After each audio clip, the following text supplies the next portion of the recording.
Hola, ¿qué tal? Muy buenos días a todos. Sean bienvenidos a esta sesión de conferencias como conmemoración del Día Mundial de la Ética y también como el Día Mundial de la Bioética. Mm, Agradezco a todos los que se han conectado hasta el momento. Les doy la más cordial bienvenida.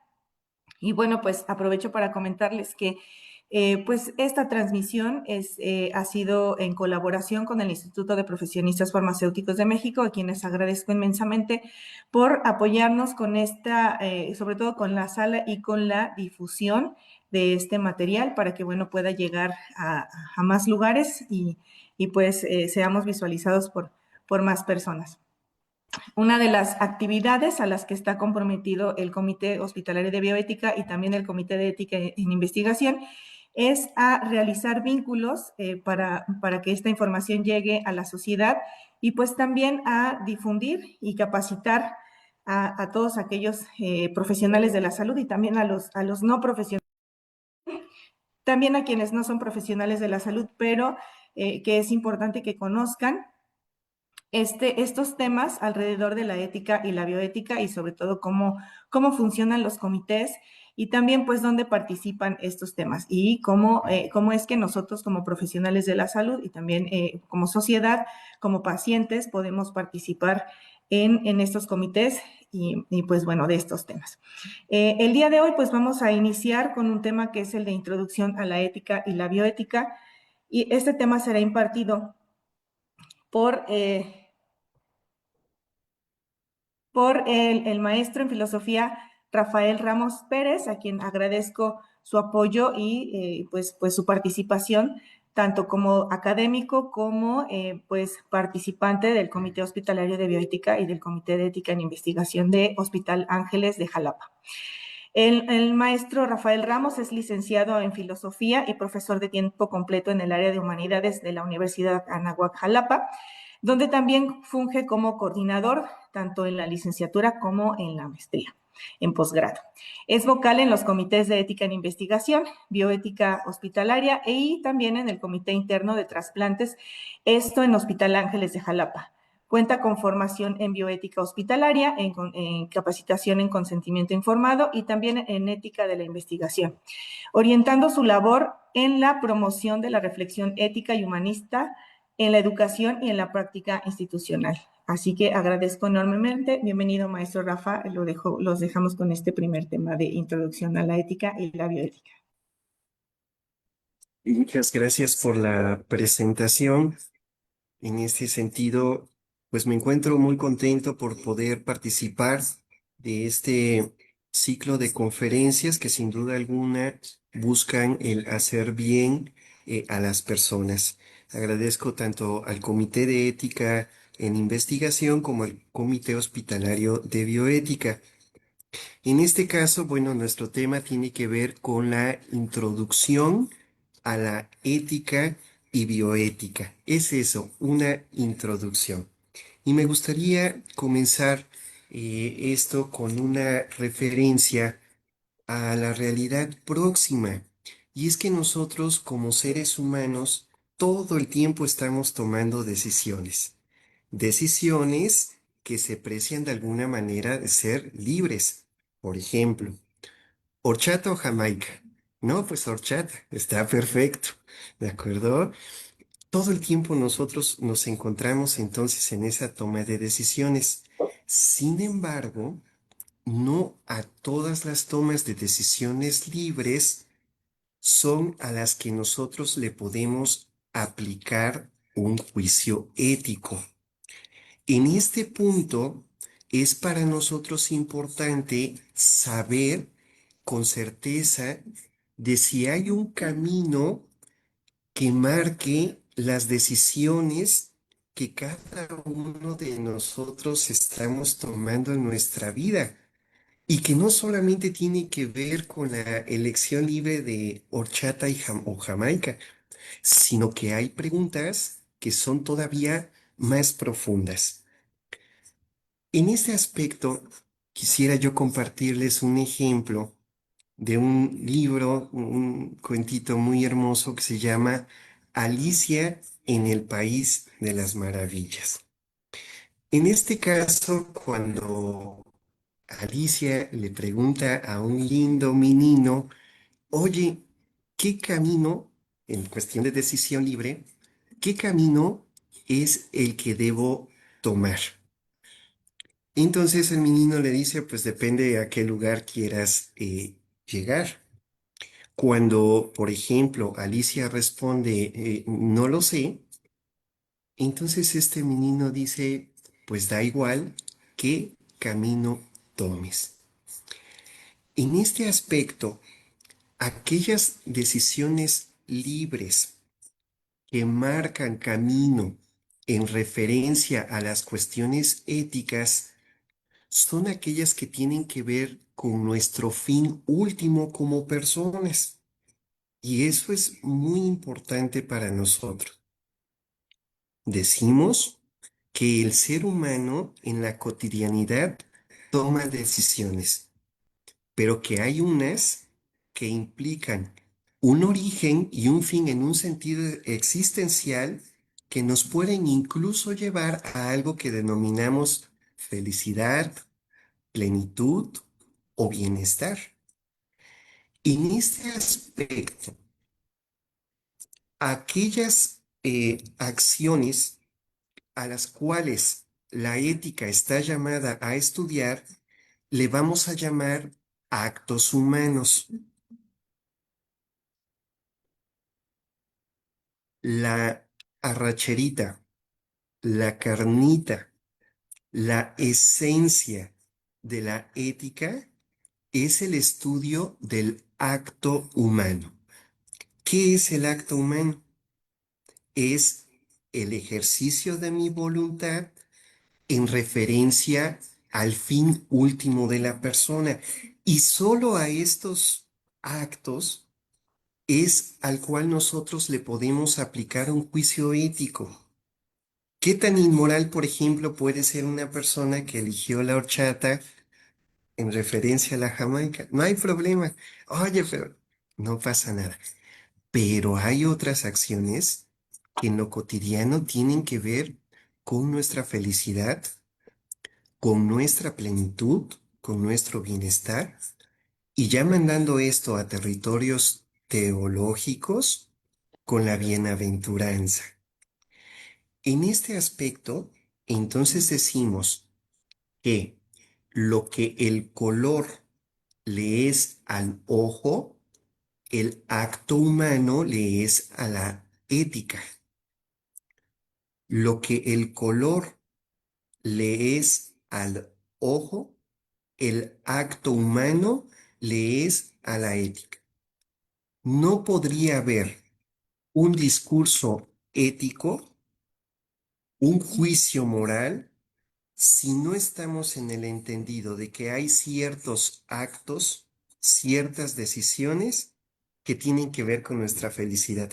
Y solo a esos les podemos aplicar el juicio ético, no a otros, a lo que lleve a la persona hacia su plenitud.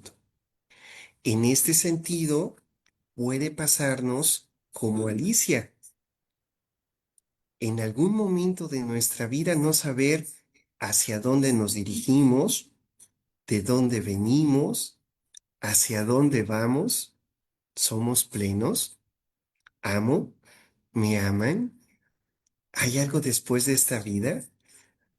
Esas son las preguntas esenciales que van marcando nuestras decisiones en referencia a la felicidad. Y de eso justamente en un marco filosófico, en un marco racional, se encarga propiamente la ética.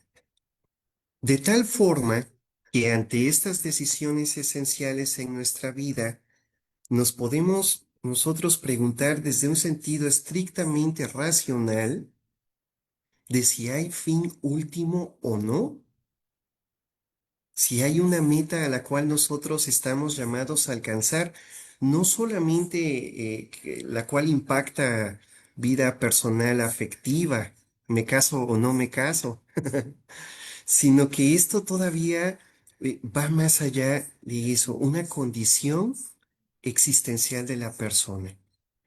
Cuando hacemos referencia a este fin último, estamos tomando en cuenta algunos elementos de la filosofía de origen metafísico, entendido esto como la realidad última de la persona. Entonces, ¿hay o no hay una meta a la cual el ser humano está llamado a alcanzar a través de sus acciones concretas? Dos, como seres humanos, ¿tenemos o no la capacidad de poder alcanzar la verdad de manera suficiente? Esta segunda pregunta es fundamental. Si nosotros como seres humanos no podemos alcanzar la verdad de manera suficiente, entonces estamos eliminando el dilema moral. Absolutamente nadie tendría la capacidad para poder decir que determinado acto es bueno o es malo. Si no podemos alcanzar la verdad, entonces, de manera suficiente, por ejemplo, en cuanto al fin último de la persona, no tendríamos el parámetro adecuado para decir que determinada acción fue buena o fue mala. En este sentido, una acción buena, aquella que me lleva a mi plenitud, a partir de lo que soy. Ese es el presupuesto metafísico. ¿Mm? Un acto malo, aquel que no me lleve a mi plenitud, con base en mi propia naturaleza. En este sentido, nosotros decimos que sí hay un fin último y que sí hay la posibilidad de poder conocer verdaderamente este fin último. Y esto nosotros lo logramos gracias a la vida intelectual. En el ser humano hay una condición encarnada, todo lo que la biología nos pueda decir de nuestra constitución en este mundo, pero también tenemos una constitución de naturaleza inmaterial, espiritual.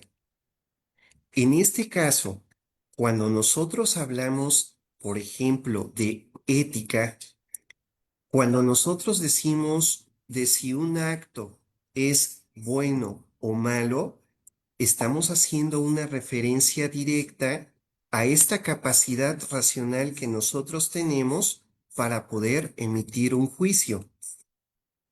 En la realidad, algunas personas preferimos guardar silencio y no es necesariamente por prudencia. ¿Qué nos dice la filosofía popular? Calladito, me veo más bonito. En ese sentido, la ética, bajo presupuesto antropológico y racional, nos permite emitir un juicio objetivo en referencia a si la decisión tomada o la acción ejecutada ha sido buena o mala con base en la propia naturaleza de la persona, la cual tiene su origen y su finalidad. En este caso, el bienestar. Ahora bien, fíjense que hay muchas definiciones de ética.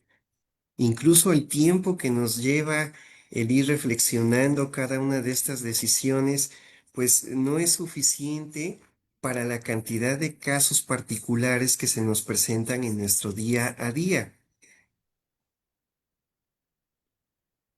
Esta definición de ética es cortita y enseña mucho. Es muy sencilla, orienta y tiene los elementos necesarios para lograr la objetividad. Nosotros decimos que la ética es una ciencia. Y aquí nosotros tenemos la situación porque por herencia la palabra ciencia viene del latín. Y en el siglo XVI hubo un señorón, René Descartes, que dio al uso, compartió con nosotros un método, un discurso que tenía que ver con el conocer la verdad a partir de la ciencia. y propuso su método. No tomes nada como verdadero, a no ser que sea evidente. Analiza, sintetiza, pon todo por escrito de tal forma que no quede fuera nada. Y tuvimos un boom de las ciencias particulares impresionantes. Sin embargo, lo que nosotros entendemos por ciencia no se ha dado del siglo XVI para acá, sino que viene todavía de tiempo atrás. El ejemplo concreto de lo que entendemos por ciencia lo vamos a encontrar en Aristóteles, especialmente en un libro que se llama La Metafísica. En este caso, ciencia es un conocimiento bien fundamentado por sus causas últimas y primeras. ¿Qué es la ciencia? Un conocimiento bien fundamentado por sus causas últimas y primeras. En este caso, cuando nosotros hablamos de ciencia, de la ética, estamos diciendo que es una ciencia que estudia los actos humanos, es decir, todo aquello que tiene que ver con nuestra plenitud en cuanto a su cualidad de bondad o de maldad. Toda ciencia tiene un objeto material y formal. El objeto material responde a la pregunta ¿qué estudia? ¿Qué estudia la biología? ¿Qué estudia la química? ¿Qué estudian las matemáticas? ¿Qué estudia la ética? Y también tienen un objeto formal, es decir, bajo qué aspecto estudia tal cosa. En el caso de la ética, su objeto material, es decir, ¿qué estudia? Los actos humanos. ¿Bajo qué aspecto? ¿Qué de los actos humanos son los que le interesan a la ética? Le interesa a la ética la cualificación del acto en cuanto bueno o malo. ¿Cómo sabemos qué es lo bueno? Lo bueno lo sabemos con base en aquello que perfecciona a la persona. Tiene su fundamento en una naturaleza, en una finalidad. ¿Cómo sabemos qué es lo malo? Aquello que no lo perfecciona. En este sentido, hay ámbitos en los que nosotros nos vamos a encontrar con cuestiones muy claras y vamos muy precisas que tienen que ver con esto de la búsqueda del bien honesto, que tienen que ver con nuestra perfección. Un ejemplo de los más grandes es el amor.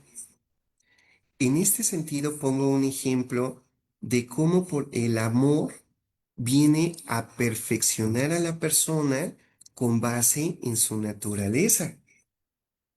El amor es un bien el cual perfecciona a la persona en tanto su propia naturaleza. Aquí el tema clave de la ética es poder fundamentar qué naturaleza tiene la persona, que no es otra pregunta que tratar de responder al quién soy. En este sentido, tenemos un ejemplo de una actitud que perfecciona la paciencia a la persona con el ejemplo de Penélope. Ella está obligada a que todo el día está teje y teje y cuando acabe de tejer, por ley, vamos a decirlo así, tiene que elegir a una de las personas que la está cortejando. Está en espera del enamorado, Penélope. Y estos enamorados ven como Penélope, la cual ama a su esposo, todo el día está teje y teje y teje, tejiendo mucho. Pero en la noche, ¡pum!, a deshilar, desteje y desteje.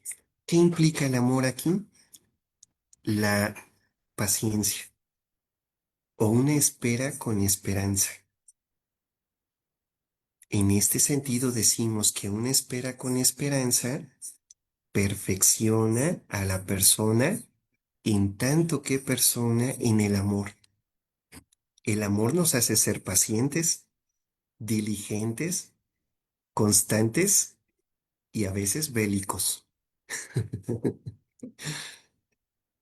En este aspecto, la ciencia de los actos humanos implica en muchos ámbitos, por ejemplo, el empresarial, el afectivo, como lo mencionamos, pero también el hospitalario, especialmente en la cuestión de la bioética. Para que dentro del ámbito hospitalario nosotros podamos emitir juicios, requerimos de cierto grado de sabiduría, es decir, tener mucho orden, mucho equilibrio en nuestra mente para poder emitir el juicio en referencia al dilema bioético que se nos está presentando. ¿Qué dilema En bioético se este, nos está presentando? en A este ver, punto, la bioética se define como una rama de la ética aplicada.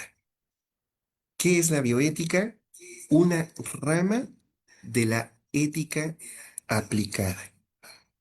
Y hay tres temas muy complejos a abordar de parte de las cuestiones bioéticas. Uno, libertad humana. ¿Qué hacer con la decisión de la persona que acepta o no un tratamiento con base en un buen diagnóstico? Dos, los avances científico-tecnológicos. ¿Tienen límite o hasta dónde? Versus, ejemplo, encarnizamiento terapéutico. Lo tercero, el tema del sufrimiento humano. No sabemos a ciencia cierta qué hacer con ello. Para poder darle una consistencia conclusiva a esto, decimos que hay dos grandes corrientes de bioética, es decir, hay dos grandes tendencias para que la persona, los comités, por ejemplo, puedan emitir un juicio en referencia al acto humano que implica la plenitud o no de la persona. Una fuente de esta ética aplicada es la bioética principialista. La conbioética aporta mucho de eso. En este caso, hay algunos principios que nosotros tomamos en cuenta cuando emitimos un juicio. Por ejemplo, están el de beneficencia, no maleficencia, justicia. Son principios que de alguna forma van delimitando si el actuar corresponde o no al bien de la persona. Sin embargo, aunque la bioética principialista tiene una connotación práctica muy importante, nosotros nos preguntamos, bueno, ¿y qué es la justicia? En ese punto entra con todo su poder la propuesta que tiene la bioética personalista. Si, por ejemplo, dentro del principialismo nosotros hablamos de autonomía, dentro del personalismo nos preguntamos, ¿y qué es eso a profundidad? ¿Cuál es la propuesta de valor de esta bioética personalista? La condición metafísica o ontológica de la persona, es decir, su propia naturaleza, su origen y su finalidad. Para terminar esta brevísima introducción, una definición que a mí me ha ayudado mucho en el caminito para poder entender, comprender esto de lo que es o de lo que implica la bioética. Decimos que la bioética es la conciencia de la ciencia, que la bioética es esa parte de la ética aplicada que, estudiando al acto humano, lo cualifica como bueno o como malo. Es importante, por lo tanto, que nosotros tengamos esta referencia de racionalidad para que, confrontándonos con la ley, con la realidad institucional y con la vida personal de los pacientes, de los familiares, podamos servir cada vez mejor, de una manera más humana, digámoslo así, más amorosa, con mayor certeza, con mayor cientificidad. Muchísimas gracias a todos. Muchísimas gracias, maestro Rafa, por compartir esta parte introductoria sobre la ética y la bioética. Y pues bueno, les recuerdo que pueden dejar, perdón, tus preguntas aquí en el chat y para ir pasándolas a nuestros ponentes de hoy. Si no hay preguntas para el maestro Rafa, si alguien tiene alguna pregunta, pues podemos hacerla de una vez. Y bueno, si no, también pueden dejarlas en el chat y las iremos respondiendo poco a poco aquí directamente. Muchas gracias. Gracias, maestro Rafa. Y bueno, a continuación está con nosotros el doctor José Salvador Aburto Morales y él es quien va a presentarnos la siguiente conferencia. Y bueno, el doctor José Salvador Aburto Morales es médico cirujano, egresado de la Universidad Veracruzana y es especialista en urología por el Instituto Nacional de Ciencias Médicas y Nutrición Salvador Subirán. Ha ocupado diversos cargos en el sector salud, entre ellos la dirección del Registro Nacional de Trasplantes y la Dirección General del Centro Nacional de Trasplantes. Con una amplia trayectoria en el ámbito médico y en la promoción de la donación y trasplante de órganos, ha contribuido significativamente al fortalecimiento de la política nacional de esta materia.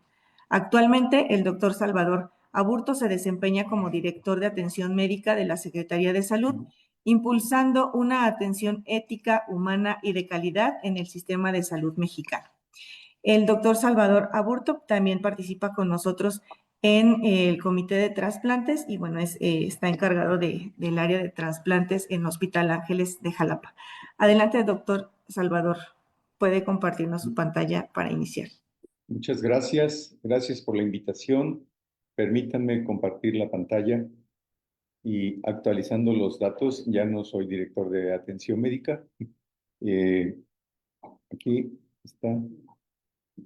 Y bueno, pues en realidad, después de tantos años de estar trabajando en la materia, hemos visto con las diferentes administraciones cómo ha habido cambios favorables en favor de la donación y los trasplantes para que sea un procedimiento mucho más, pues desde el punto de vista más ético, más conveniente, pero sobre todo más justo, dentro del cual pues ha habido diferentes reformas a la Ley General de Salud y a su reglamento para poder ir avanzando en esta materia, buscando la equidad y la transparencia.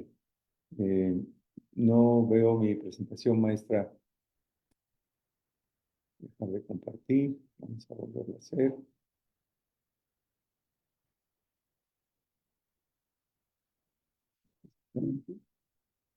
Compartir. La selecciono. Y compartir. Ahí está. Ahí se ve, ¿verdad? Ahí está, ya la vemos. Perfecto. Bueno, pues creo que para hablar de bioética en trasplantes es importante conocer la problemática. Y en verdad que tenemos un problema muy serio de salud pública en nuestro país que se llama insuficiencia renal. Además de otras insuficiencias, pues de enfermedades del corazón. Ahora, después de la pandemia, enfermedades incrementaron el número de pacientes con enfermedades del pulmón, enfermedades del hígado. Por ejemplo, aquí en el estado de Veracruz somos el número 1 de padecimientos, de personas con padecimientos con enfermedades del hígado y de riñón, así como de ceguera. Entonces, creo que para atender esta necesidad y esta demanda, pues vamos a platicar un poquito, muy rápido, sobre lo que se ha venido haciendo, sobre un marco jurídico, sobre un cimiento de un marco jurídico, para que de ahí partan todas las estructuras que tienen que ver con el tema de donación y trasplantes y sobre todo, pues basados y apoyados con los comités de bioética. ¿Qué me pasa?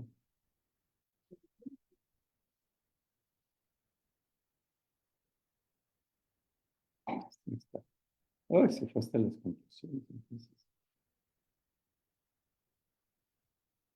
Bueno, pues vamos a tener que...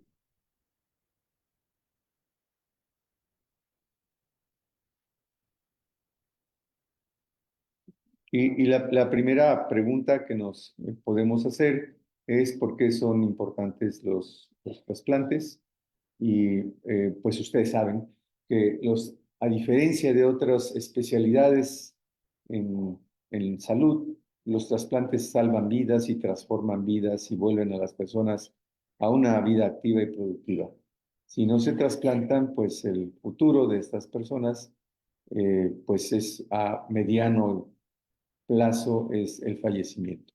Impactan positivamente a la comunidad, impactan positivamente a la salud pública, generan un impacto económico al evitar gastos médicos recurrentes como son internamientos por complicaciones o gastos de bolsillo de personas que no cuentan con seguridad social. Permiten que los pacientes regresen a una vida activa y productiva. Demuestran sobre todo, y esto ustedes son testigos, de la solidaridad que hay entre las personas, sobre todo entre las familias. Sin embargo, hoy día ya incrementa más el número de personas que se solidarizan, aunque no sean familiares directos o consanguíneos, con ayudar a las personas que más lo necesitan.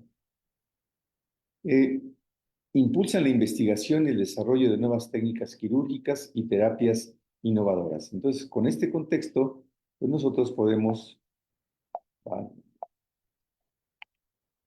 no avance. Ya está, ya está. Podemos ver que los trasplantes de órganos y tejidos efectivamente son esenciales para un sistema de salud. Primero, porque salvan vidas, recuperan a las personas, pero sobre todo también estas personas que estaban incapacitadas por el resto de su vida y que el futuro era muy incierto, vuelven a trabajar, vuelven a ser activas, productivas, recuperan a su familia, recuperan su entorno social, su entorno familiar y empiezan a recuperar su entorno económico.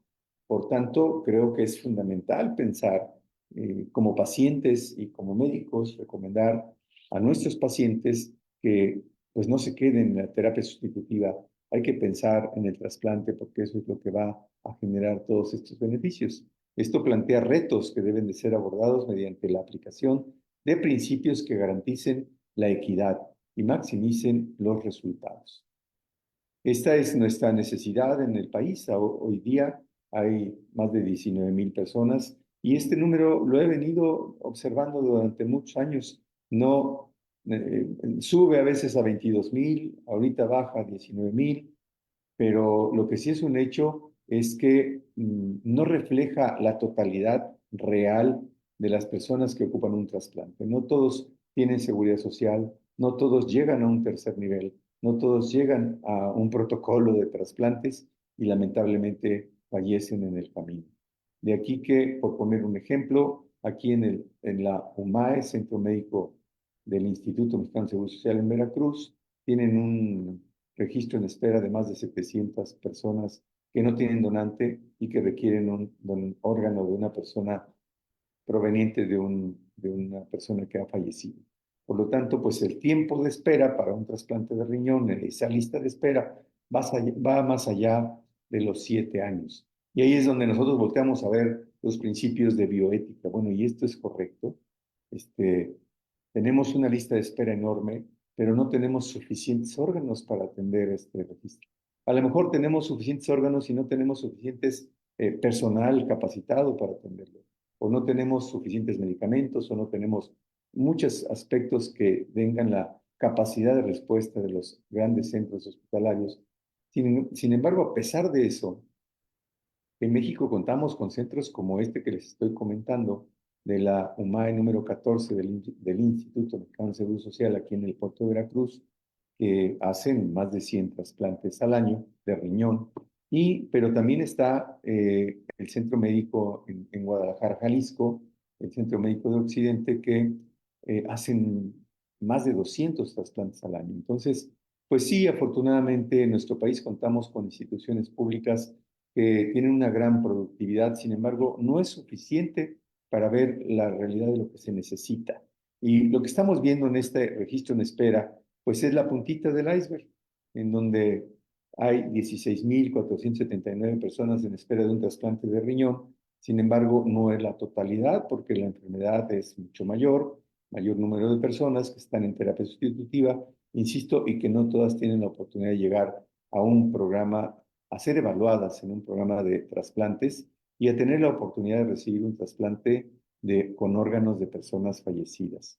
Es así como ustedes pueden observar aquí el pico máximo. ¿A quién tenemos que beneficiar? A los más adultos, a los pediátricos, pero vean, personas entre 30 y 49 años de edad que tienen el pico máximo. Son personas activas y productivas, la mayoría son madres o padres de familia en donde depende el sustento del hogar. Y es como cuando estas personas se enferman, pues se afecta no solo su salud y su persona, sino el bienestar social y el entorno familiar derivado a que dejan de ser productivos. Y bueno, se complica todo. Esta es la demanda que tenemos hoy día. Lamentablemente, la demanda es mayor en la línea roja contra la oferta, que es lo que estamos haciendo de trasplantes. Hay una brecha enorme de más del 85% año con año y que no hemos podido reducirla. Se abrió más en la pandemia y hoy se está recuperando. Sí hay datos claros, indicadores claros de que estamos avanzando, que estamos mejorando y que sin duda alguna en este año que cambió la administración se han dado muestras claras de que han volteado a ver los tomadores de decisiones el tema de donación y trasplantes y yo espero que este año cierre con mejores números que pues lamentablemente cada número es una persona, es una vida y es una familia.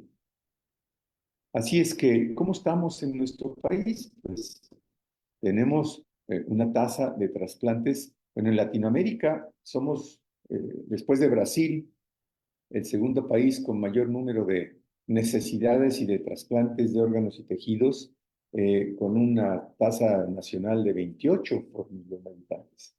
Las ciudades donde más trasplantes se hacen son las grandes ciudades, la Ciudad de México, Monterrey, Jalisco, Nuevo León, Aguascalientes, Chihuahua, Coahuila, perdón. Y bueno, pero somos 32 entidades federativas. Ojalá y todas tuviesen esta tasa de trasplantes.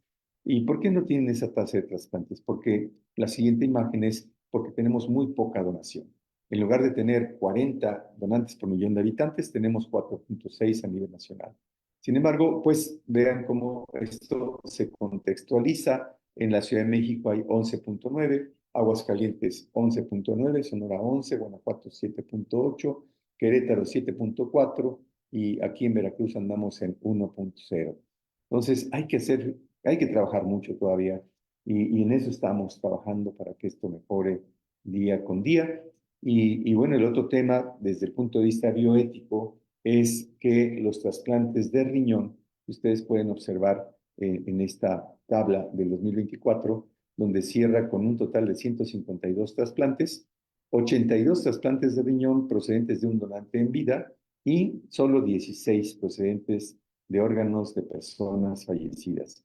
Y este pues es un tema muy, muy serio, muy delicado, porque desde el punto de vista bioético está bien que sigamos operando a personas sanas que donan un órgano, o mejor impulsamos la cultura de la donación y promovemos que en lugar de que los órganos se entierren o se incineren, mejor salven vidas a personas a esta lista de espera tan grande que tenemos en el estado de Veracruz y en la República Mexicana.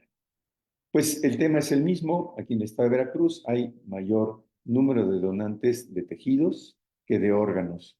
Por lo tanto, pues sí se ha estado trabajando en estos últimos 3 meses. Hemos notado y hemos observado cómo ha incrementado el número de detección de donantes de órganos en comparado con estos datos del 2024. Pero bueno, estamos trabajando en ello, estamos viendo que hay avances, que hay respuesta y esto no es más que una reestructuración, reorganización, capacitación y trabajo en equipo.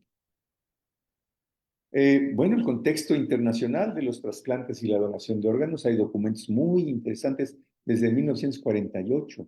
Ya se hablaba de aspectos tan importantes para la vida, para la salud, para la integridad física. La declaración de Sydney de la Asociación Médica Mundial en el 68, donde a partir de ese momento se establecieron los criterios de muerte encefálica y fue lo que empezó a permitir modificar las leyes en diferentes países para poder recuperar órganos de personas fallecidas. Y les recomiendo, busquen en internet la Declaración de Estambul, que es un documento muy amplio, muy interesante. Nos pasaríamos toda la mañana hablando sobre este documento, donde habla sobre los principios éticos para la obtención, conservación, intercambio y trasplante de órganos y tejidos y células a nivel mundial. Y esta declaración pues ha obtenido mucho éxito aplicándola en países como países orientales, como en China. Ya ven que había un tema de que tomaban los órganos de los presos, presos políticos o presos que estaban en las prisiones y que pues uno de sus eh, pagos de su condena era donar un riñón, etcétera, y entonces hay un comité a nivel internacional que tiene que visitar los países donde hay temas como este para plantearlos y hacerles ver que desde el punto de vista ético, bioético, como ya bien lo mencionó el maestro que me antecedió, pero sobre todo legal, no es correcto. La Convención de los Derechos de las Personas con Discapacidad también es muy importante que lo revisen y les comento que lo revisen porque quienes formamos parte de un comité de ética o bioética de una institución de investigación o comité de bioética o de comité de bioética en trasplantes, pues tenemos que leer mucho y capacitarnos para poder emitir una opinión hacia una resolución que sea lo más convenientemente posible para la resolución que se está atendiendo. Los principios rectores de la OMS hablan sobre orientaciones estratégicas para apoyar los avances y obtener el máximo beneficio de los trasplantes, como es ya desde aquí todas las personas que puedan participar en un comité de bioética en donación y trasplantes, pues tienen que saber que la donación debe de ser voluntaria, que los médicos deben de determinar la muerte, que los médicos que determinan la muerte de una persona no deben de participar en la toma de decisiones de la distribución y asignación de órganos. Se debe de proteger a los donantes en vida de explotaciones o riesgos para su salud, siempre, por eso los protocolos son tan amplios y tan estrictos, para ver que la persona que quiere donar realmente pueda donar, sea sana y no corra riesgos en un futuro de adquirir una enfermedad derivado de la donación. Está prohibida la donación en menores de edad, está prohibido el comercio de órganos y tejidos y se debe de garantizar el acceso equitativo y libre de discriminación. Se debe de cumplir con estándares de calidad y seguridad, que eso es lo que estamos promoviendo ante todos los programas, tanto de donación como de trasplantes, y se han desarrollado documentos muy interesantes, como es el control de calidad a los procesos de donación, que es una herramienta extraordinaria para poder incrementar la detección, la concretación de procesos de donación con calidad y sobre todo el éxito del trasplante con calidad también. Las actividades relacionadas con donación y trasplantes deben de ser equitativas y transparentes. De aquí que en la evolución de los trasplantes, pues antes era pues casi imposible hacer un trasplante. Y vamos desde la etapa experimental, 1900, 1950, hasta el de laboratorio al paciente, donde ya se llevaron a cabo los primeros trasplantes de riñón en México en el año 63, de hígado en el 85, de corazón en el 88 y de pulmón en el 89. Y bueno, actualmente ya se están haciendo un número importante y significativo de trasplantes derivado de la pandemia, que fue algo bueno que nos dejó la pandemia, que algunos programas de trasplantes se reactivaron y hoy son muy exitosos. Actualmente, pues se cuenta con inmunosupresores de tercera generación, lo máximo, lo último, lo más novedoso en el mundo, lo tenemos aquí en nuestro país. Estamos trabajando intensamente también para que en todas las entidades federativas exista un laboratorio de histocompatibilidad, porque esta es la parte de donde se basa todo el proceso de donación en la compatibilidad entre el donante y el receptor, ya sea con un donante en vida o un donante fallecido. La disponibilidad de órganos, mejorar la organización del Sistema Nacional estatal, institucional y sobre todo en los comités de donación de trasplantes y los comités de bioética dentro de cada uno de los hospitales. Sin duda alguna, hay un gran contexto relacionado con los genotrasplantes, con la ingeniería biomédica que desarrolla órganos en 3D y hoy día pues con todo el tema de eh, translocación y transformación genética para hacer que los órganos de otra especie puedan ser aceptados por un ser humano. Creo que esto ya va a pasos agigantados. Ya tenemos trasplantes de corazón, trasplantes de riñón, de adecuaciones y alteraciones genéticas en animales que han podido ya, se han hecho trasplantes en seres humanos y han tenido cierto éxito, todavía no suficiente.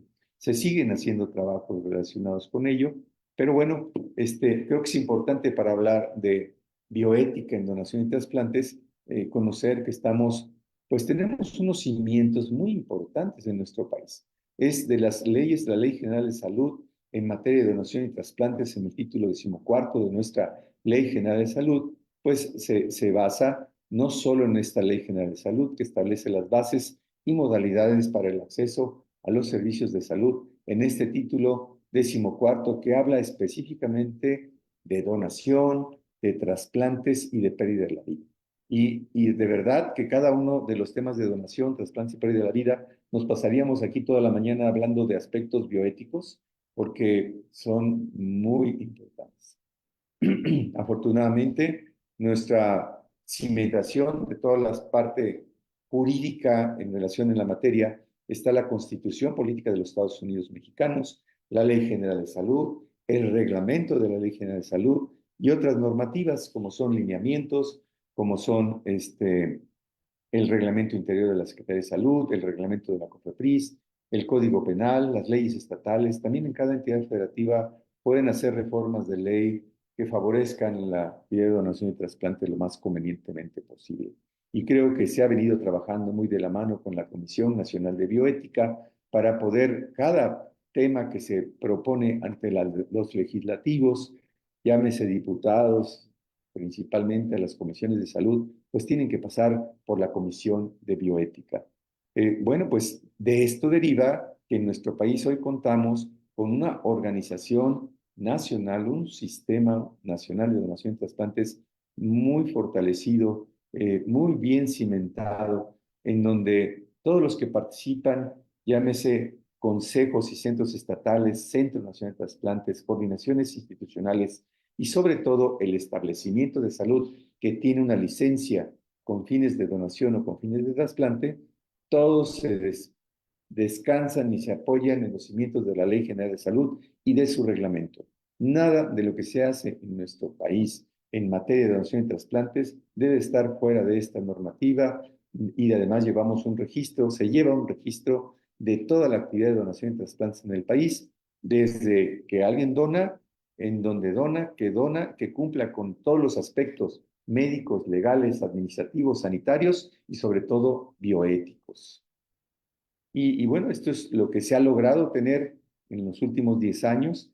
Ha ido creciendo la estructura en donde interviene el gobierno federal, estatal, municipal, el poder ejecutivo, legislativo y judicial, y sobre todo en la parte del medio, la Secretaría de Salud Federal, las secretarías de salud estatales, hoy el resto de instituciones que se llaman ahora coordinaciones institucionales de donación y trasplantes, que son servidores de servicios como el IMSS, el ISSSTE, Pemex, Sedena, SEMAR, Secretaría de Salud en los estados privados, hospitales privados y el IMSS Bienestar que recién se agregó como prestador de servicios. Y todos ellos pues tienen establecimientos de salud. En cada establecimiento de salud hay un director o responsable sanitario, un comité de donación, un comité de trasplantes, un coordinador hospitalario, comités hospitalarios de bioética y todo el personal, todo el ejército que participa en un programa de donación y trasplantes. Todos ellos, incluyendo los integrantes del comité de bioética, deben de conocer la normativa, deben de conocer los lineamientos, deben de conocer pues las reglas del juego para poder llevar a cabo los procedimientos con máxima transparencia y sobre todo con equidad. Entonces, esto es lo que tenemos en nuestro país. Realmente somos de las mejores legislaciones que hay en Latinoamérica y que se ha venido respetando como debe de ser, porque para eso hay leyes y reglamentos y documentos normativos que nos permitan orientar. De los establecimientos de salud que realizan trasplantes deben de contar con una licencia sanitaria. No en cualquier hospital se puede procurar una córnea o piel o hueso o un órgano. Tienen que cumplir con requisitos muy específicos ante la COFEPRIS. Tener un responsable sanitario, un comité interno de donación y trasplantes, un coordinador hospitalario de donación y sobre todo, aquí lo establece la Ley General de Salud en su artículo 316, el comité de bioética. Fundamental.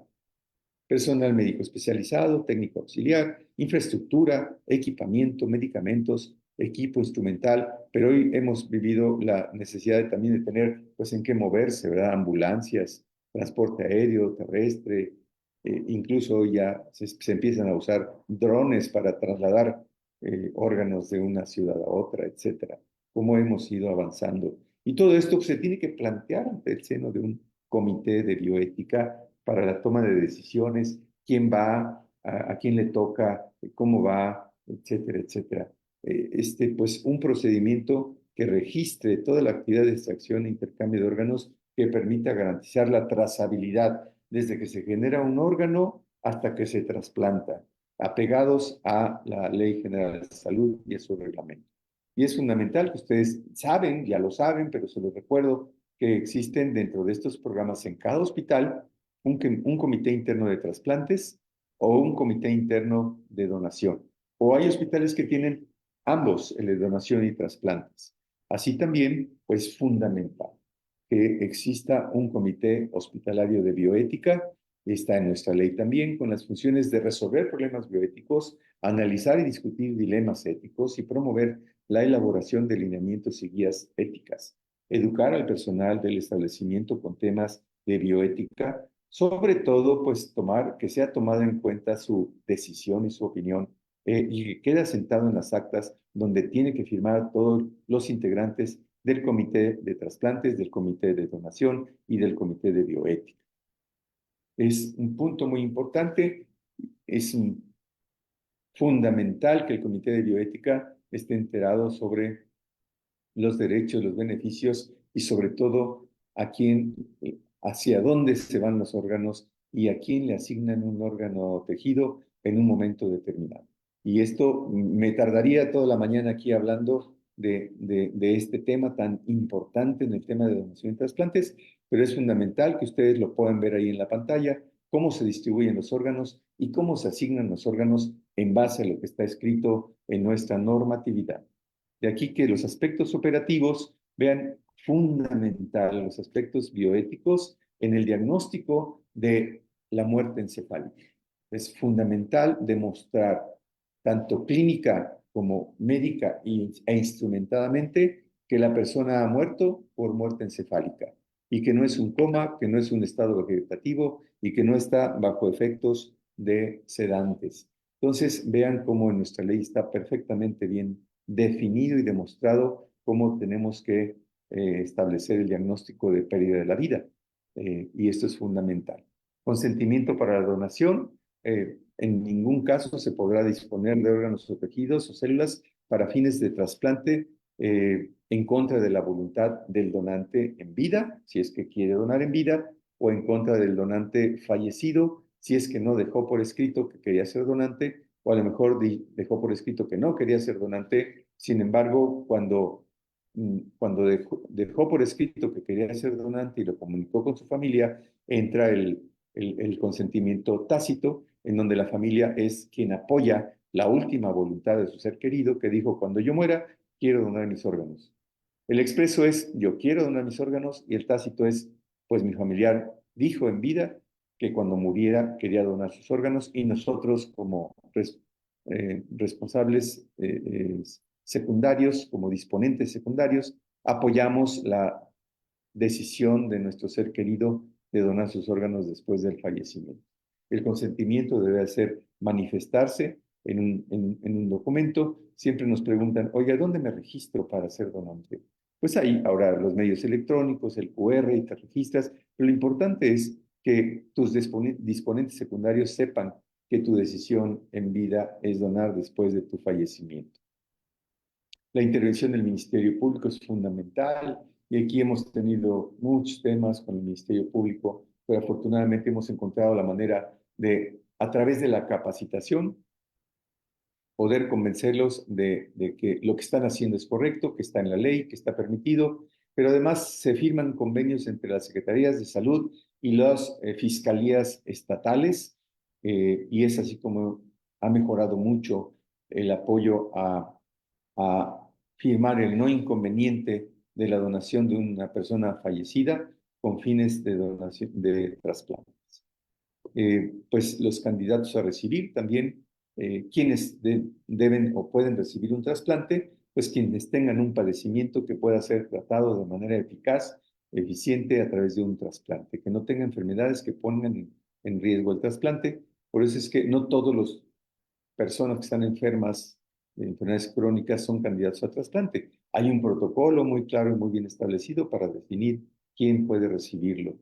¿Cómo se aplican los principios de bioética en donación y trasplantes? Pues ya lo acaba de mencionar el maestro que me antecedió, el maestro en bioética, en donde tiene que predominar la autonomía, la beneficencia, no maleficencia y la justicia.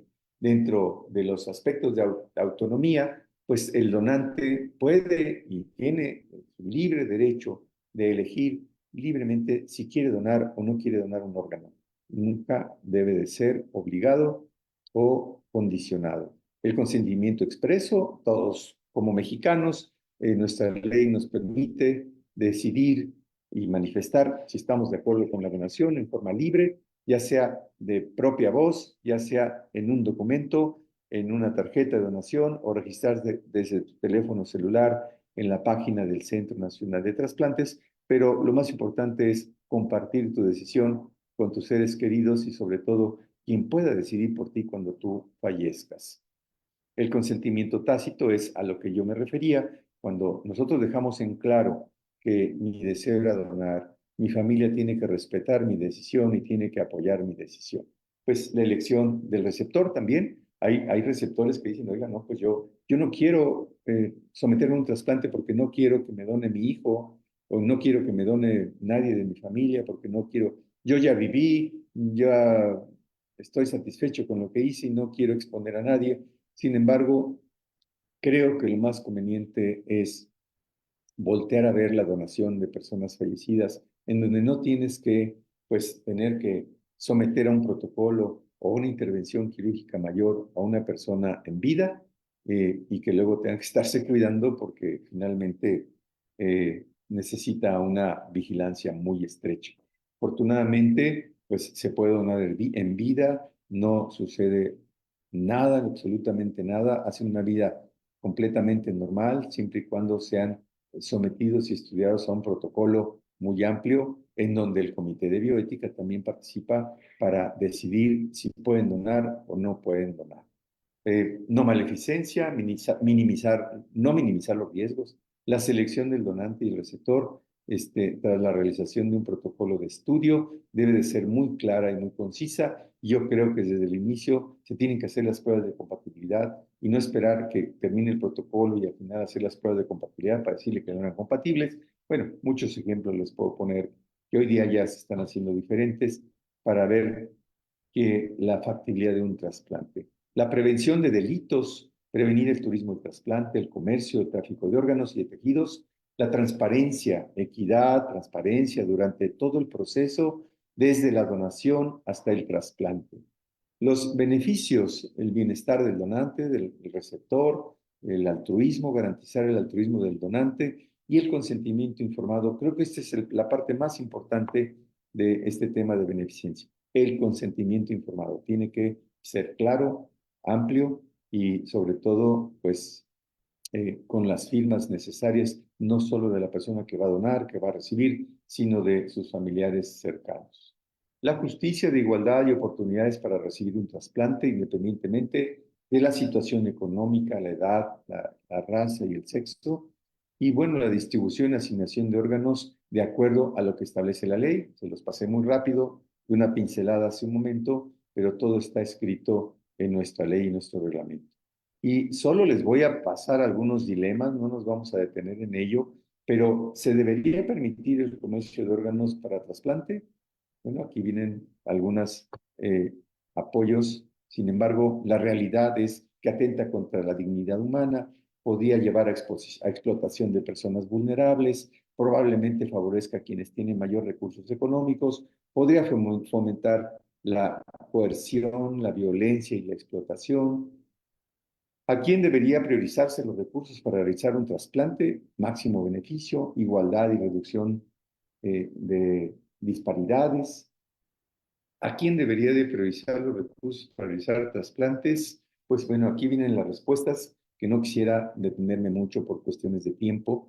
Y bueno, pues finalmente, gracias por su atención y quiero concluir mencionando que los trasplantes son la mejor opción para los pacientes con enfermedades crónicas en fase terminal. Sin embargo, pues lo que se está ofreciendo hoy día para salvarle la vida a estas personas no es suficiente. Necesitamos redoblar esfuerzos, necesitamos trabajar mucho para poder empezar a cubrir esta demanda con mayor éxito. Existe un marco legal sólido en México para la donación y trasplante de órganos y tejidos. Eso sí que les quede claro, que tenemos que apegarnos a ello y que con esto podemos desbaratar muchas leyendas urbanas y muchas situaciones que lamentablemente por una mala información dañan tanto a la cultura de la donación en México. Solidez de la estructura y apego a la normatividad de los integrantes del Subsistema Nacional de Donación y Trasplantes es clave para los buenos resultados de los trasplantes en México. De acuerdo con nuestra normativa, la pérdida de la vida ocurre cuando se presenta muerte encefálica o paro cardíaco irreversible. Es muy importante tener esos conceptos con claridad porque pues, lo más triste y bueno, ¿quién no se pone en los zapatos de una familia y dice, doctor, ¿cómo me dice que está muerto si el corazón late? Y ahí tiene uno que tener el conocimiento bien establecido para poder explicar y que nos entiendan que pueden morir por muerte encefálica, no solo por parada cardíaca. La oportunidad de intervención de los ministerios públicos cada día es mejor. Es fundamental promover en la sociedad el derecho de todo ciudadano en favor de la donación de órganos o su negativa también. Y yo siempre les recuerdo, oigan, no solo hagan testamento de sus bienes materiales, tenemos que voltear a ver nuestro testamento de qué queremos que hacer con nuestro cuerpo cuando yo muera. Es un tema difícil, pero lo tienen que platicar al seno de la familia y tienen que quedar muy claro porque cuando alguien fallece la familia se vuelve loca y no saben qué hacer. Los principios de la bioética son fundamentales para la selección del donante y el receptor y la toma de decisiones al seno de las reuniones de los comités.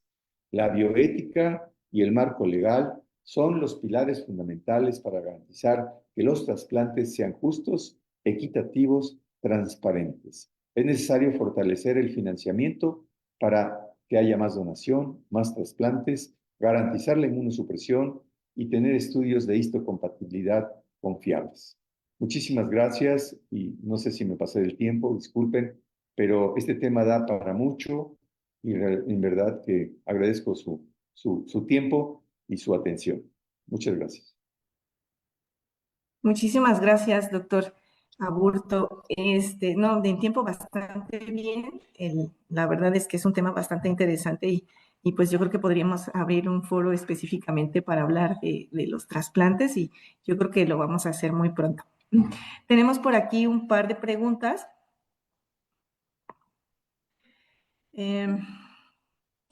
Dice la primera pregunta, ¿qué criterios o legislación rige la donación voluntaria del cuerpo a la ciencia? Por ejemplo, en el caso de enfermedades sin cura como el Parkinson, el Alzheimer, ¿es posible que alguien decida en vida donar su cuerpo o cerebro a la ciencia?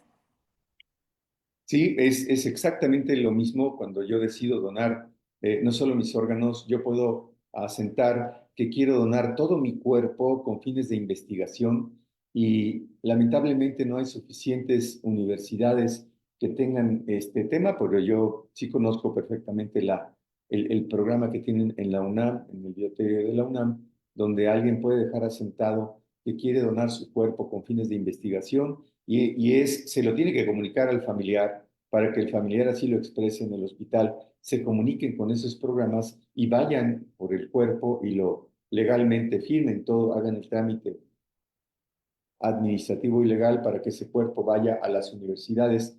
Y hoy día, no sé si ustedes estén familiarizados, pero hay técnicas para mantener los cuerpos de las personas que fallecen por mucho tiempo, ya no desecados, sino como si fuesen frescos, en donde se pueden hacer diferentes estudios, experimentos de productos farmacéuticos, pero sobre todo técnicas quirúrgicas y sobre todo la investigación.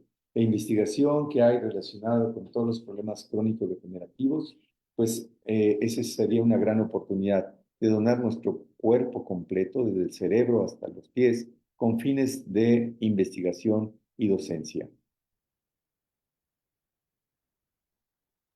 Muchas gracias, doctor. Tenemos otra pregunta, dice la pregunta, ¿ya se hacen xenotrasplantes en México? No. Este es un programa de investigación en Estados Unidos, en Europa. No, todavía no se hacen xenotrasplantes. En el mundo, porque sí se han intentado, están en proceso. Y ha habido reportes de casos que han tenido parcialmente éxito. Sin embargo, se siguen investigando, se siguen haciendo investigaciones y ojalá y muy pronto se pueda tener éxito en estos temas porque sí resolveríamos este problema de la oferta y la demanda que no es suficiente. Muchas gracias. Un comentario de la doctora Angélica Meneses dice, yo considero que el marco regulatorio es perfectible, aunque está establecido de manera básica. Y esto debido a la evolución en el uso de órganos y tejidos, ahora en terapias avanzadas. Bueno, pues muchas gracias. Esas son todas las preguntas que tenemos. Muchas gracias, doctor Aburto. Gracias a ustedes por la oportunidad de platicar y participar en este día de la bioética. Gracias. Gracias.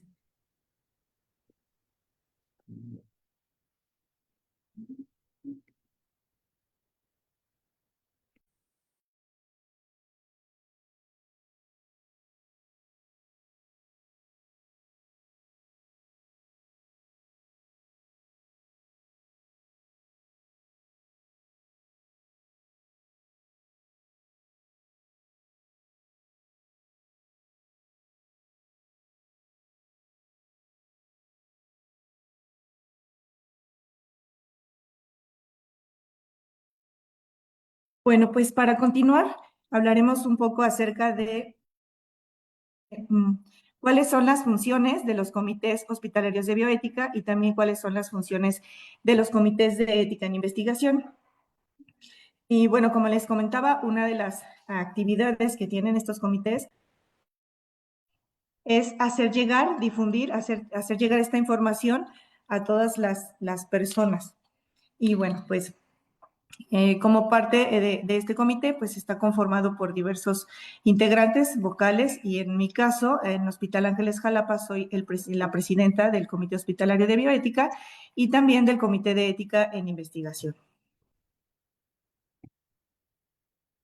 Bueno, como ya lo comentó el maestro Rafa y como ya también lo comentó el doctor Salvador Aburto, pues la bioética es una rama de la ética aplicada, la cual nos invita a reflexionar, a deliberar y también a hacer planteamientos normativos y de políticas públicas, las cuales nos puedan ayudar a regular y resolver todos estos conflictos que existen en la vida social, sobre todo siendo específicos en las ciencias de la vida, así como en la práctica y en la investigación médica que afecten la vida en el planeta, tanto en la actualidad como en futuras generaciones.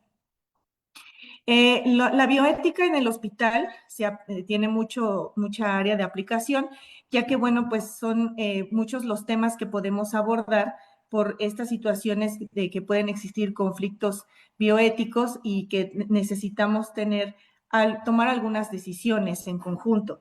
En la bioética, en la práctica hospitalaria, debe identificar, analizar y resolver todos estos problemas éticos que surgen alrededor de toda la atención en el paciente. Y es por eso que como comités debemos dar a conocer que existimos, que estamos en nuestras instituciones y pues cuál es la metodología como para el actuar del comité, cómo es que las personas, los pacientes, las personas que se atienden en nuestra institución pueden acceder a nuestro comité y cómo es que se delibera o cómo es que se lleva a cabo estas reuniones para poder proporcionar herramientas a los médicos tratantes y a los familiares y también a las personas atendidas sobre sus tratamientos y sobre las decisiones en estos conflictos éticos. En el marco legal y normativo en nuestro país, pues estamos regidos por la Constitución Política de los Estados Unidos Mexicanos en su artículo 4, párrafo 4. También se fundamenta en la Ley General de Salud, en el artículo 41 bis y la reforma del artículo 98, en la Ley Orgánica de la Administración Pública Federal y también en los lineamientos de la Comisión Nacional de Bioética, la Conbioética, las cuales son publicados en su página oficial. Y bueno, pues nosotros como comités hospitalarios de bioética nos regimos en estos lineamientos que son publicados y son de manera oficial, en los cuales pues derivan todas las indicaciones para el buen funcionamiento de nuestros comités. ¿Cuáles son las funciones del Comité Hospitalario de Bioética? Pues estos comités tienen un objetivo consultivo, un objetivo orientador y una función educativa también. En esta parte de la función consultiva, pues es el hecho de que nos puede consultar, nosotros podemos revisar los casos y hacer llegar estas revisiones y poder orientar a los pacientes, a las personas y también a los profesionales de la salud. Generalmente se realizan estas consultas cuando se presenta alguna situación problemática derivada del proceso de atención a un paciente o de alguna persona que esté haciendo la provisión de los servicios de atención de salud. También el Comité Hospitalario de Bioética interviene en procesos en la toma de decisiones que puedan implicar un riesgo mayor a la salud del paciente o incluso su muerte. En otras situaciones en las cuales se encuentre vulnerable el trato a cualquier persona involucrada en el proceso de atención de salud y también cuando se requiera orientación sobre tratamientos ya sean muy costosos o difíciles de conseguir o incluso de dudosa eficacia o de dudosa procedencia y también en casos en los que las personas no se sienten capaces o necesitan un complemento para tomar alguna decisión. Esto sin duda es importante ya que pues, nos va a ayudar a poder aportar de modo que la persona o las personas puedan tomar una mejor decisión en este tema de la atención de su salud y los servicios alrededor de lo que ellos necesitan. También es una función orientadora, ya que bueno, pues nos limitamos a que estas recomendaciones que se emiten a través del Comité Hospitalario de Bioética sean considerados para la toma de decisiones. Y en la función educativa, pues justamente esto, el poder dar a conocer qué es lo que hacen los comités, qué es la ética, qué es la bioética, cuáles son las implicaciones y cuáles son las funciones del comité y en dónde intervienen estos temas de la ética y la bioética, como es en el caso de los trasplantes, como nos lo presentó el doctor Aburto. Los comités hospitalarios de bioética están integrados de manera multidisciplinar, son plurales, debe de estar integrado por personal médico de distintas especialidades y así como otros miembros que integren el equipo de salud. Generalmente se requiere que sean expertos en bioética, que estén capacitados en bioética, tengan sus habilidades y competencias en estos temas de bioética. También se puede integrar por abogados con conocimiento en materia de salud y debe incluirse un representante del núcleo afectado, esto dependiendo del tipo de hospital en el que se encuentra el Comité Hospitalario de Bioética. Se deben de demostrar las competencias tanto profesionales como específicas en la materia o en la profesión que realizan y, bueno, pues también en materia de bioética y, bueno, pues que deben ser transversales. De manera general, la integración de los comités hospitalarios de bioética debe ser mínimo debe tener al menos 4 vocales, debe estar conformado por el presidente, el secretario y al menos 4 vocales, los cuales estén capacitados en estos temas de bioética, y ahí, bueno, se incluye el representante del núcleo afectado y, pues, bueno, de las especialidades de profesionales farmacéuticos y también profesionales no farmacéuticos, profesionales clínicos, profesionales médicos, cualquiera bueno, participe en el equipo de salud.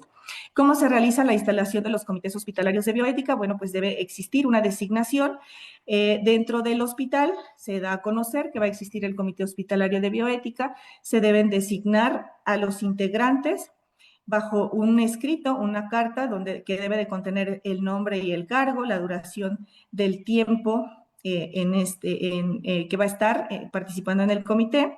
Se debe de designar una cláusula de confidencialidad y pues también se debe hacer mención que el carácter es honorífico, esto es que ninguno de los integrantes del Comité Hospitalario de Bioética reciben ninguna aportación económica como un sueldo, ya que esto es un trabajo de carácter honorífico. Y bueno, pues se firma por el titular del establecimiento, por el representante legal de cada institución. Se debe realizar un acta de instalación en la cual se debe anexar los objetivos, funciones y características del Comité Hospitalario de Bioética, cuáles son las facultades de sus integrantes, su perfil, su currículo. Se deben de especificar también pues que las formas de cómo se va a financiar, dado que los integrantes no van a recibir ninguna aportación económica ni en especie, pero es necesario tener específico cuáles son las formas de financiamiento para hojas, para internet, para todo lo que necesite el Comité Hospitalario de Bioética, así como también se deben de especificar las reglas de funcionamiento. Es decir, cómo va a funcionar, cuáles son las actividades del presidente, cuáles son las actividades del secretario y de los vocales, así como también especificar cuáles serán las consideraciones para las minutas y los tipos de sesiones. En la operatividad, pues bueno, se debe de estar capacitando constantemente a los miembros del comité.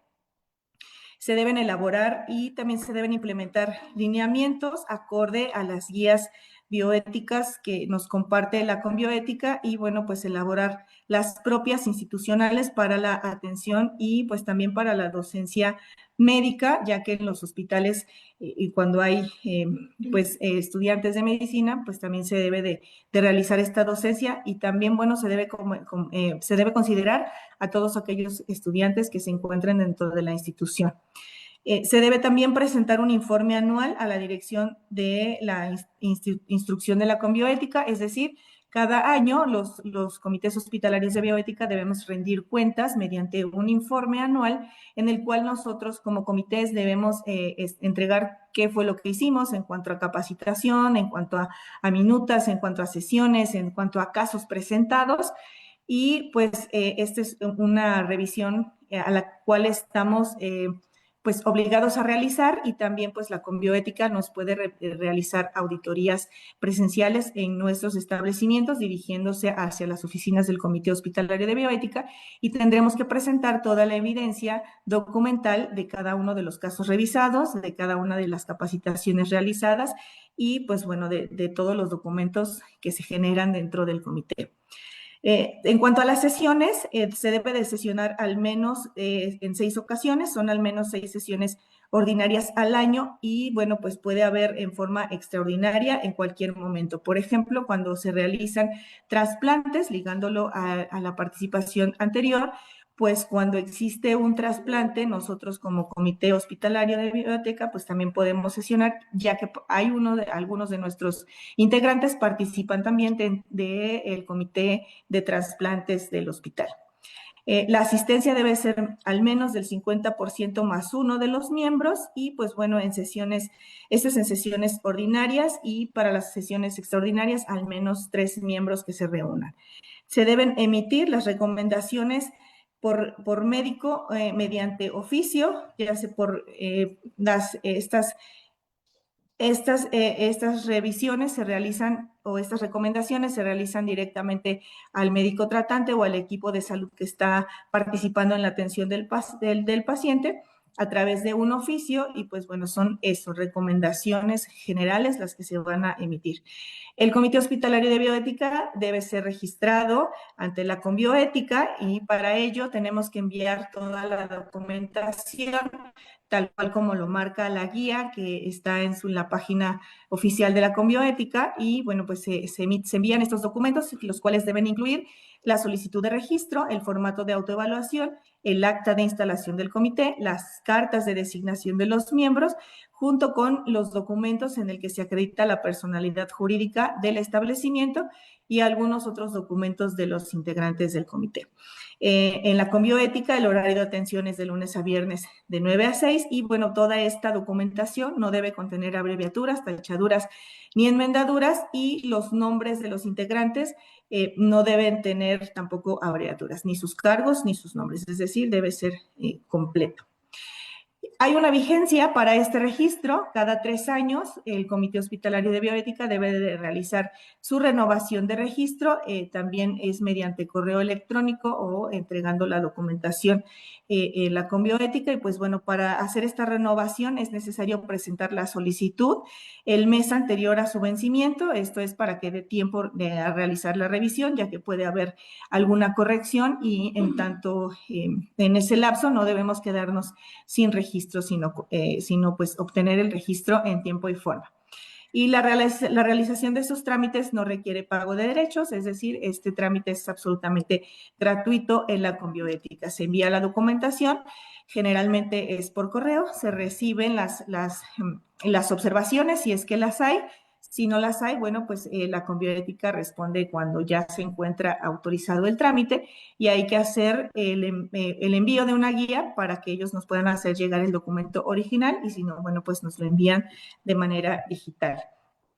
¿Cuáles son los retos y oportunidades en los hospitales? Bueno, pues aún hay una falta de cultura de la bioética en los hospitales, en las instituciones y también en la población, así que lo que tenemos que hacer es hacer llegar estos temas de bioética a toda la población, a la parte médica, a la parte clínica, a la parte de los pacientes, las personas también que son atendidas o que participan alrededor de la atención del paciente y pues bueno, de esta forma poder disminuir las dificultades en la implementación de las guías y pues, de todo lo que tiene que ver con la bioética. Otra oportunidad, otro reto es la influencia del modelo de negocio en las decisiones clínicas. Pues bueno, tendremos que participar aún más para que la atención sea más centrada en la persona y no tanto en el tema del negocio. Y como oportunidad también tenemos la oportunidad de fortalecer la humanización de la atención médica, es decir, nosotros a través de las capacitaciones y la difusión podemos fomentar que sea un trato más humanizado hacia las personas que están siendo atendidas en nuestras instituciones. Esto es parte de lo que nosotros como comités hospitalarios de bioética realizamos. Una vez que se nos presenta un caso ante el Comité Hospitalario de Bioética, lo que hacemos es pues revisar el caso. Esto es siempre a solicitud de algún médico tratante o del mismo paciente o de alguna persona que está interesada en que su caso se revise. Nosotros no podemos ir a solicitar el caso, pero es necesario que todos sepan que existimos, que tenemos una oficina, que tenemos un correo como comité.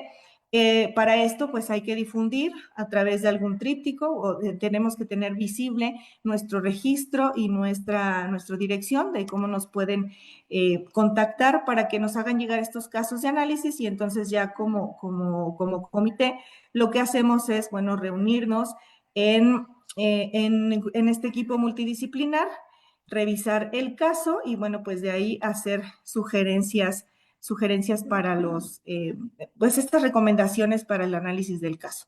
Entonces, pues es por eso que es importante que todos sepan que existimos, que en nuestro caso, Hospital Ángeles Jalapa cuenta con estos 2 comités, estamos al alcance de las personas, tenemos identificado en nuestras áreas de atención, está colocado que nosotros existimos, tenemos colocada nuestro número de extensión y correo para que puedan contactarnos y de esta manera nosotros poder revisar los casos y analizarlos de manera multidisciplinar para hacer llegar estas recomendaciones a las áreas que así lo requieren. Bueno, pues muchas gracias. Esto es parte del funcionamiento de los comités hospitalarios de bioética. Por aquí tenemos un comentario del doctor Bernardo Vera y dice, una de las funciones de los comités hospitalarios de bioética y los de ética en investigación es informar y educar a los miembros de la comunidad sobre sus actividades y alcances.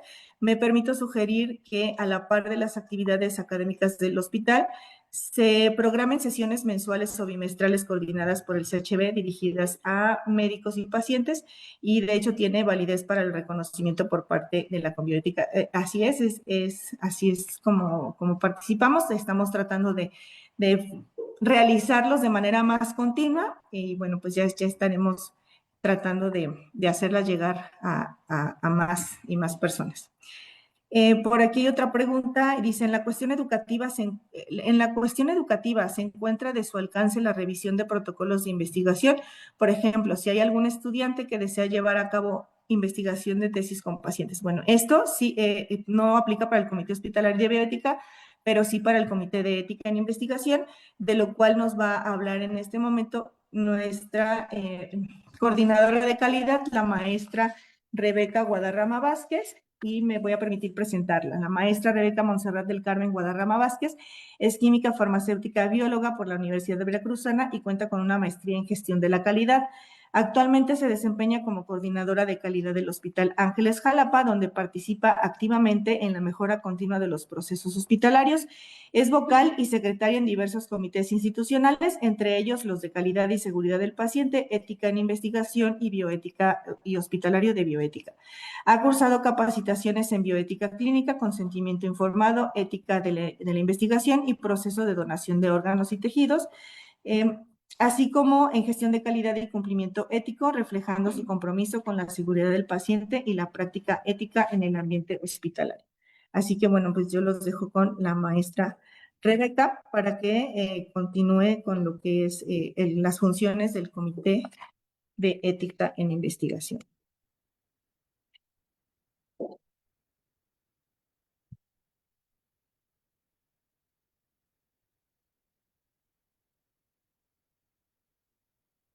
Buenas tardes, muchas gracias por la invitación. Para mí es un gusto estar aquí con ustedes y agradeciéndoles también su participación en este foro informativo.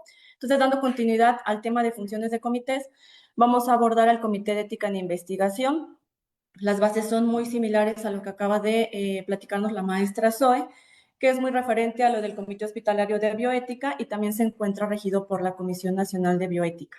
Solo que su enfoque es un poco más en torno a la práctica médica y a la investigación en salud con seres humanos. La ética en investigación surge en respuesta a la necesidad de proteger a las personas que participan en el desarrollo de proyectos de investigación. Como antecedentes tenemos que fueron varias situaciones de mala praxis alrededor del siglo XX. Uno de ellos fue el estudio de Tuskegee, donde se investigaron los efectos de la sífilis no tratada en 400 hombres afroamericanos.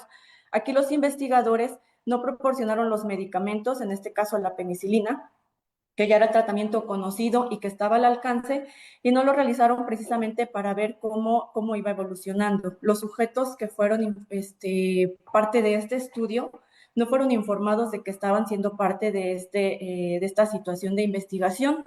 Entonces, esto se realizó de 1932 a 1972. Entonces, vemos que sí fue una brecha muy grande en la que realmente no estuvo regido el cumplimiento ético. Y también cabe mencionar que estaba avalado por el Departamento de Salud de los Estados Unidos. Otro ejemplo es el experimento de Willowbrook. Aquí fue más que nada la investigación en niños en una escuela que lleva el mismo nombre, y aquí lo que sucedió fue que eran experimentos de hepatitis en niños mentalmente discapacitados. Aquí los infectaron intencionalmente para observar la progresión natural de la enfermedad. Y también fue un estudio que estuvo avalado y revisado por el Departamento de Salud de Nueva York. Otro ejemplo que también de mala praxis fue el experimento de Milgram, que fue relacionado a la obediencia. Aquí no fue tanto algo como biomédico, sino aquí lo que estaban evaluando fue la obediencia. Aquí lo que estaban viendo es qué tanto las personas pueden llevar a cabo unas situaciones fuera de la ética simplemente porque son indicados por una autoridad. Entonces, el artículo de Beecher, más que nada, engloba todas estas malas praxis, hizo un reporte de 22 estudios, esta denuncia se realizó para más que nada exponer la falta de ética en este tipo de investigaciones. Entonces, estos antecedentes nos muestran que no todo lo científicamente posible es éticamente correcto. Es incuestionable realmente saber que la investigación en seres humanos sí es una parte importante para el avance de la medicina. Sin embargo, estas actividades conllevan riesgos, por lo tanto es necesario brindar a los investigadores un marco de acción que asegure la protección de los sujetos de investigación. Aquí es donde ya entra la parte ética. Aquí, como lo menciona también el principio 5 y 6 de la Declaración de Helsinki, que dice, el progreso de la medicina se basa en la investigación, que en último término debe incluir estudios en seres humanos. El propósito principal de la investigación con seres humanos es comprender las causas, evolución y efectos de las enfermedades y mejorar las intervenciones preventivas, diagnósticas y terapéuticas. Incluso las mejores intervenciones probadas deben ser evaluadas continuamente a través de la investigación para que sean seguras, eficaces, efectivas, accesibles y de calidad. También se da mucha fortaleza a esta investigación ética a través de los principios que mencionaba también en su presentación el maestro Rafa. Tenemos el respeto a la autonomía. Esto es muy importante porque estamos declarando la decisión de los participantes, aquellos sujetos que están en la investigación. Es un punto importante que para que ellos tengan esta autonomía tienen que tener toda la información a la mano. Por eso es importante que conozcan de qué va el proyecto de investigación, cuál es la participación que ellos van a tener, posibles riesgos, beneficios, y ellos van a decidir de manera libre si quieren participar o no. Entonces, en eso se basa la autonomía, la decisión de las personas. El otro es la beneficencia y no maleficencia. Aquí lo que nosotros tenemos que ver es la proporción entre ellos. Obviamente es maximizar los beneficios y disminuir los riesgos para la población. Otro de los puntos es la justicia. Enfocado a la ética en investigación, la justicia es que realmente la investigación dé frutos positivos para la medicina y sobre todo la seguridad de las personas. Y las personas que van a estar sujetas a la investigación que tengan la misma injerencia en el proyecto, o sea, las mismas beneficios, lo que van a realizar durante el proyecto. Entonces aquí no tiene que haber un sesgo por la edad, por el estado socioeconómico, a menos que el tipo de investigación tenga ciertas exclusiones, es como si haría esta diferencia, de lo contrario tiene que ser de manera igual. Principios de responsabilidad. Bueno, nosotros tenemos la responsabilidad y la parte de la investigación en saber qué es lo que estamos haciendo de manera correcta, cómo estamos llevando a cabo los recursos financieros, de tecnología. Entonces, todo lo que nosotros hagamos o no hagamos va a tener un impacto en la población y en las personas sujetas a la investigación. Entonces, aquí va la responsabilidad de las personas que intervienen en dichos proyectos. Y ya en materia de comités de ética en investigación, nos dice que son órganos colegiados, autónomos, institucionales, multidisciplinarios, plurales y de carácter consultivo, cuya finalidad principal es la de proteger los derechos, dignidad y bienestar de los sujetos que participen en investigaciones en salud, a través de la evaluación, dictaminación y seguimiento a las investigaciones puestas a su consideración. Nos dice que son autónomos porque estos órganos no tienen que depender de las entidades en donde se encuentran, tampoco tienen que tener participación de cuerpo directivo o de gobierno, porque realmente las decisiones se van a tomar en el marco del comité. Las instituciones tienen que tener este tipo de entidades cuando se hacen investigaciones porque tienen que velar por la seguridad de los participantes, así como estar viendo la manera en que llevan a cabo la investigación, visitar los centros de investigación, hacer diferentes capacitaciones y revisiones con el cuerpo que lleva a cabo la investigación y los investigadores principales. Multidisciplinarios y plurales, también lo mencionó la maestra Zoe en el Comité Hospitalario de Bioética, que es importante contar con diferentes profesionales.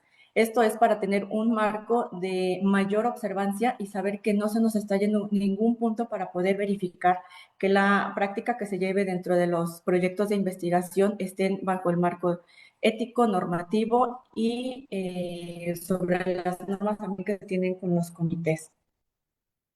Dentro de las funciones también son muy similares a lo del Comité Hospitalario de Bioética. Lo tenemos en la función resolutiva, más que nada porque nosotros, bueno, los comités tienen la función de tener la disponibilidad de revisar estos proyectos. no solamente en la parte inicial, sino también a lo largo de cómo se van desarrollando. Entonces, tienen la facultad para tener las capacitaciones y la competencia de sus miembros que los integran para poder dar la dictaminación correspondiente. De control y seguimiento es importante aquí tener una estrecha comunicación con los investigadores principales, que ellos sepan cuáles son los tiempos en que tienen que estar emitiendo los reportes, si hay algún evento adverso, alguna desviación, para que nosotros estemos evaluando toda la parte del seguimiento de los protocolos de investigación. Así como los mencionaba, debe de hacerse visitas a los centros de investigación para estar asegurando que el manejo de lo que están realizando, ya sea de medicamentos, estudios de laboratorio o algunas entrevistas que se hagan con las personas que estén sujetas a la investigación, se haga de manera acorde a lo que se les indicó en el protocolo, en el consentimiento de información y sobre todo bajo el marco normativo. Y la parte educativa, que también lo mencionaron en el comité hospitalario, nosotros tenemos la función de estar educando dentro de nuestro miembro de los comités, así como en la institución donde se encuentra registrado, y también es muy importante tener esta función con otros comités. La manera de hacerlo de una relación externa va a hacer que nuestros comités se fortalezcan, tengan mayor información, mayores herramientas para que la evaluación resolutiva que vimos al principio se haga de manera acorde a las competencias. Existen consideraciones para el funcionamiento de los comités de ética en investigación, el manejo del conflicto de interés. Para que haya un menor margen en conflicto de interés, también debemos de evaluar quiénes son los integrantes. Aquí una parte importante y que mencioné también es que no haya personal de la investigación dentro de los comités de ética. Más que nada porque si no manejaría como de juez y parte, o sea, van a emitir una dictaminación de un protocolo en donde ellos intervienen, entonces no lo podríamos realizar de esa manera porque habría un conflicto de interés. De la misma manera, el cuerpo directivo de la institución tampoco debe de intervenir, por eso decimos que es un órgano autónomo.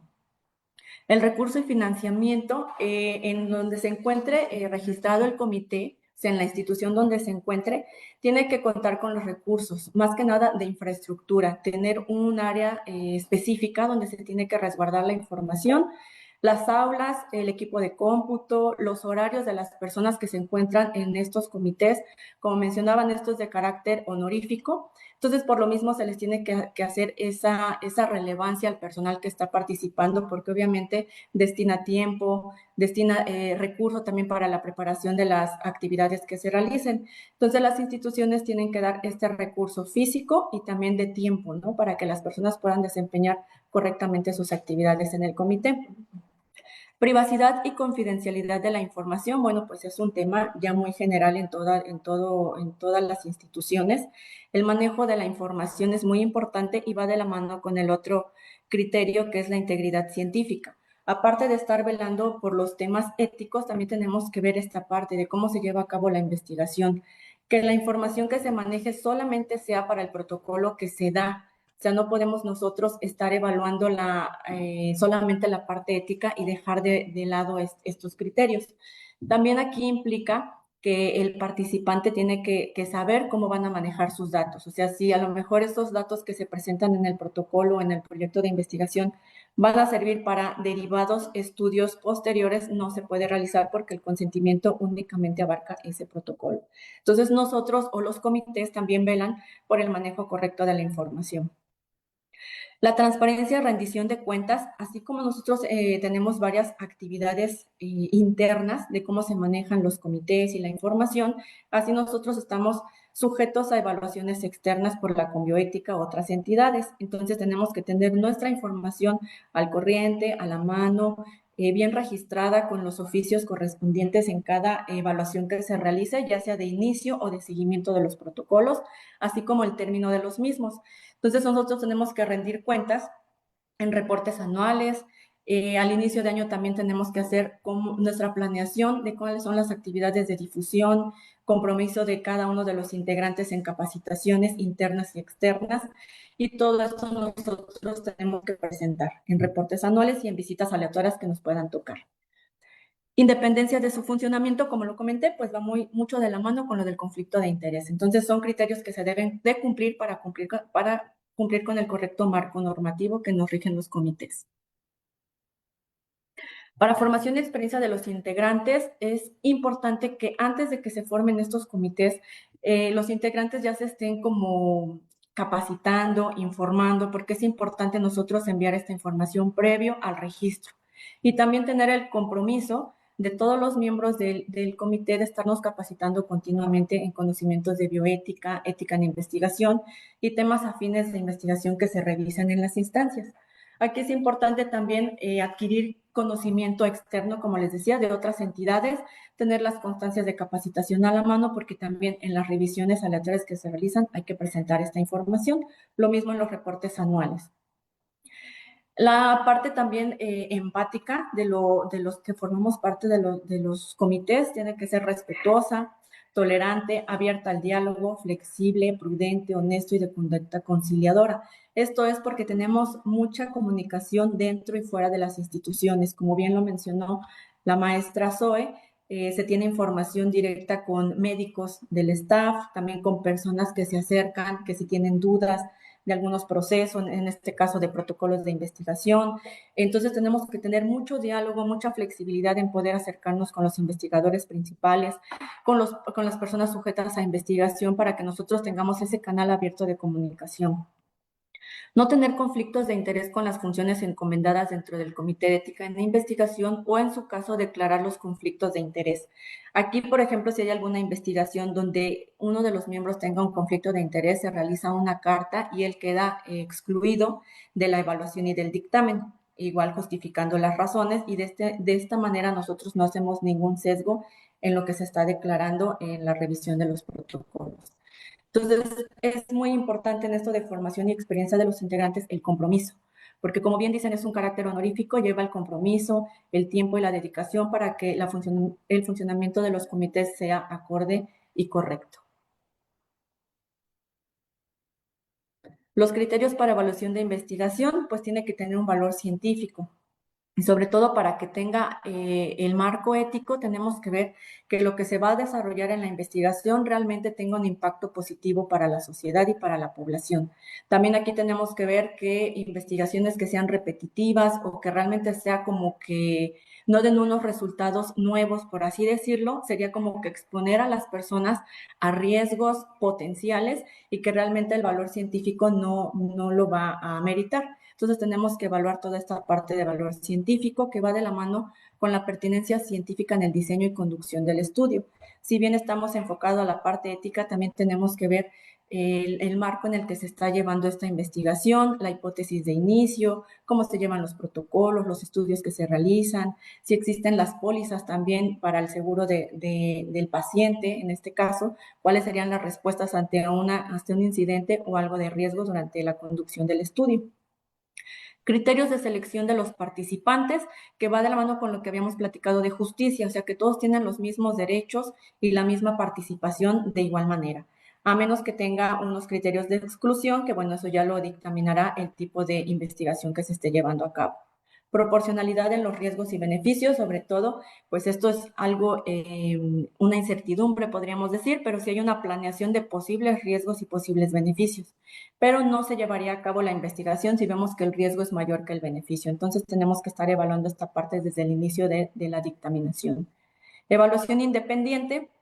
Obviamente aquí tenemos, los comités tienen toda la decisión integral ellos para poder tomar decisiones, rechazo o aprobación de los comités sin ninguna injerencia política o social. Respeto a los participantes en cualquier momento que las personas sujetas a la investigación, aún así que hayan ya firmado su consentimiento y que quieran participar, en cualquier momento ellos se pueden retirar y esto se tiene que respetar en cualquier momento, sin tomar represalias en el momento de estar llevando a cabo el proyecto de investigación. Y el consentimiento informado, pues es el procedimiento importante donde realmente se va a esclarecer todas las dudas que se tengan. Nosotros tenemos que velar por el consentimiento informado, lo vamos a hacer también sujeto con uno de los vocales, que es la parte de representación del núcleo afectado, que aquí nosotros tenemos que hacer de manera muy consciente la lectura del consentimiento porque debe ser muy clara, para que la persona que lo esté leyendo no tenga ninguna duda y obviamente aquí se divide en dos partes. Lo primero es la información completa del proyecto y la segunda es la firma de que autoriza participar. La resolución de evaluación de protocolos, pues ya una vez que se tenga toda la información, obviamente desde el principio se empiezan a ver el marco ético, la parte científica, la hipótesis, y nosotros estamos viendo si se aprueba, si queda pendiente de aprobación o no aprobado. La aprobación es que todo se cumple, que existen pólizas que aseguran también tener la atención ante una eventualidad con las personas sujetas en la investigación y que también ellos estén informados. Tenemos que hacer algunas revisiones aleatorias, pero ya una vez que lo tengamos aprobado, pues bueno, esto se dictamina en sesiones con todos los miembros del comité. Si alguna situación vemos que cierta información no queda muy clara, entonces se hace una aprobación preliminar. Damos un tiempo de 30 días naturales para que se esclarezca toda la información que tengamos duda.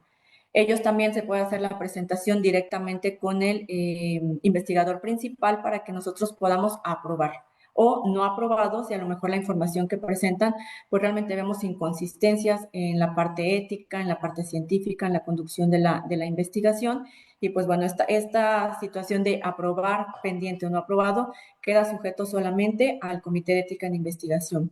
Por eso es importante ver la parte del conflicto de interés y también de que no tengamos personal relacionado directamente a los proyectos de investigación o cuerpo directivo de las instancias dentro de los comités, porque obviamente se va a ver sesgada estas resoluciones que se den a los proyectos de investigación. Y también es importante la responsabilidad que se tiene con la información.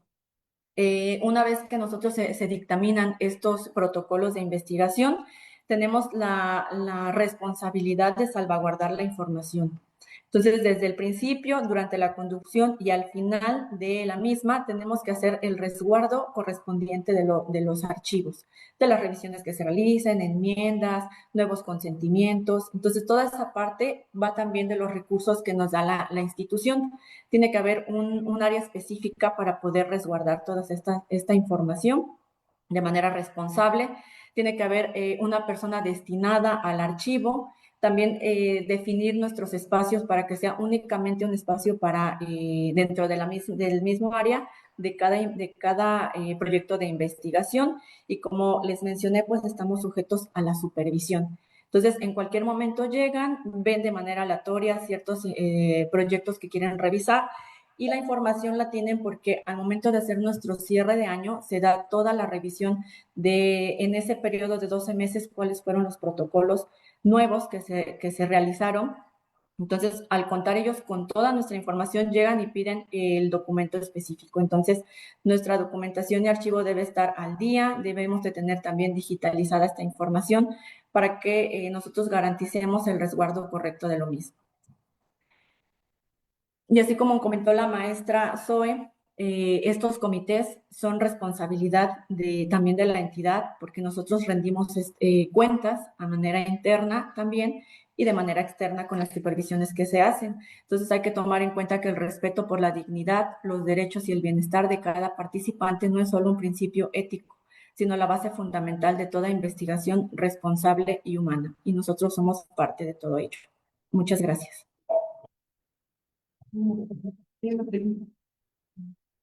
A ver, me dicen que hay una pregunta.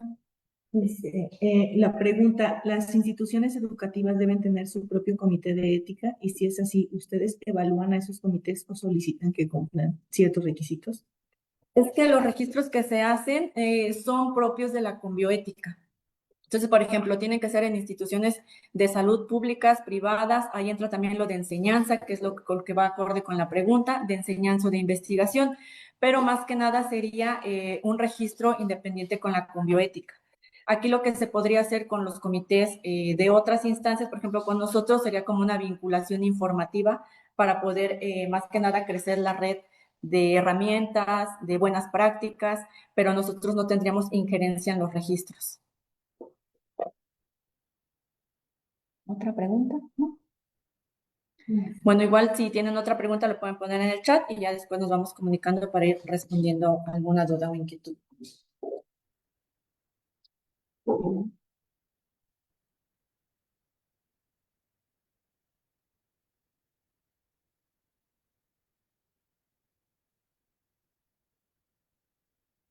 Bueno, pues al parecer no tenemos más preguntas. Les recuerdo que les hemos dejado la lista para la liga para el registro de asistencia para que les podamos hacer llegar su constancia por la asistencia a estas conferencias, por la conmemoración del Día Mundial de la Ética y por la conmemoración del Día Mundial de la Bioética. A nombre del Comité de Ética en Investigación y del Comité Hospitalario de Bioética de Hospital Ángeles de Jalapa, agradezco su atención, agradezco su asistencia y pues bueno, les recuerdo que pueden ver esta grabación en la página de Facebook del Instituto de Profesionistas Farmacéuticos de México, quien amablemente nos apoyó con esta vinculación para poder hacer la transmisión en vivo en su Facebook. Así que pues bueno, muchísimas gracias a todos. Agradezco a quienes estuvieron con nosotros aquí en la sala, también agradezco a quienes nos siguieron en el canal en Facebook. Pues muchísimas gracias, saludos hasta Morelia, saludos a Guadalajara, saludos hasta Cajamarca, Perú, Rosy Rosales, que siempre está pendiente de las transmisiones del instituto. Muchísimas gracias a nuestros colegas farmacéuticos que se dieron la oportunidad de estar con nosotros, también a los médicos, enfermería, todos los profesionales y no profesionales de la salud que se dieron cita el día de hoy para seguir estas conferencias. Muchísimas gracias y pues les prometemos que no serán las únicas. Estaremos ya haciéndoles llegar nuestro calendario para seguir con esta vinculación con el Instituto de Profesionistas Farmacéuticos de México, que bueno, tiene este objetivo de dar a conocer la integración del farmacéutico con el equipo de salud, su participación con la sociedad y pues siempre es bueno tener esta vinculación entre hospital, academia, institutos y pues con los profesionales de la salud. Ese es nuestro compromiso y como comités estaremos dando seguimiento a este tema de la educación, este tema de la difusión y pues en colaboración con las asociaciones con las que nos podamos unir. Muchísimas gracias a todos. Eso es todo por el día de hoy y pues no olviden registrarse. Saludos y buenas tardes.